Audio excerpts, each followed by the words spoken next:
Alrighty, so this is album update number 2. So we did pretty much all of the tracking for the new student album at my studio, and everyone just came in, learned their stuff. We did a bunch of takes, and put each part together.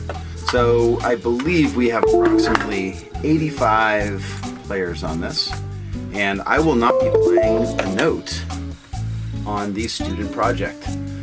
So first thing we got to do is get the entire piece, which I got to find here. Student project master files. There we go. So we got to just transfer this over to my my recording computer here at home.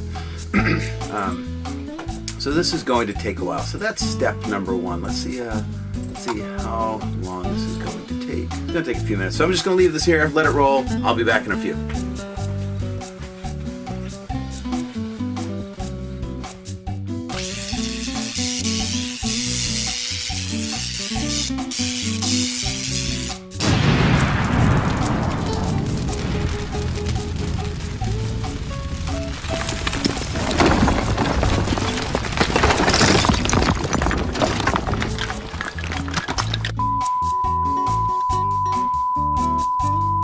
So first thing I'm going to do, I'm using this program called Cubase.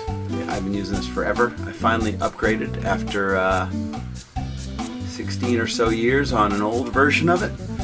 There's about 85 different tracks for just the guitars and the basses that students recorded, and then you have to load in all of the different edits.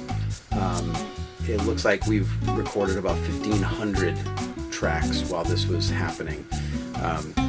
Between numerous takes, if you took more than one take to do your part, you gotta import that as well, so they'll all be in here so I can put it all together.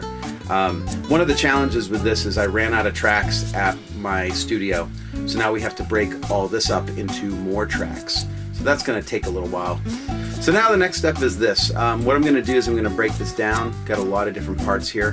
One of the things that I did have to do is double up or triple up or quadruple up on the different parts. And the reason that is, as I mentioned before, I ran out of tracks. So what I need to do now is I need to organize all of this mess into into something reasonable that I can look at. So that's going to take a while. So I'm just going to get started, and I'll probably just do a little time lapse. The reason we move all of these tracks to their own individual track is so that I have total control over each instrument. Every guitar sounds a little different. Every guitar is tuned a little different. So I can add effects. I can put them in different parts of the speaker, or the stereo field we call it, which is at the left speaker or the right speaker.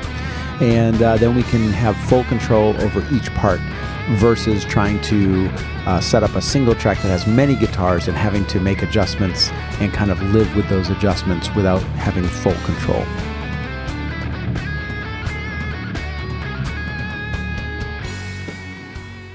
So I'm going to stop doing the editing right now and save this track.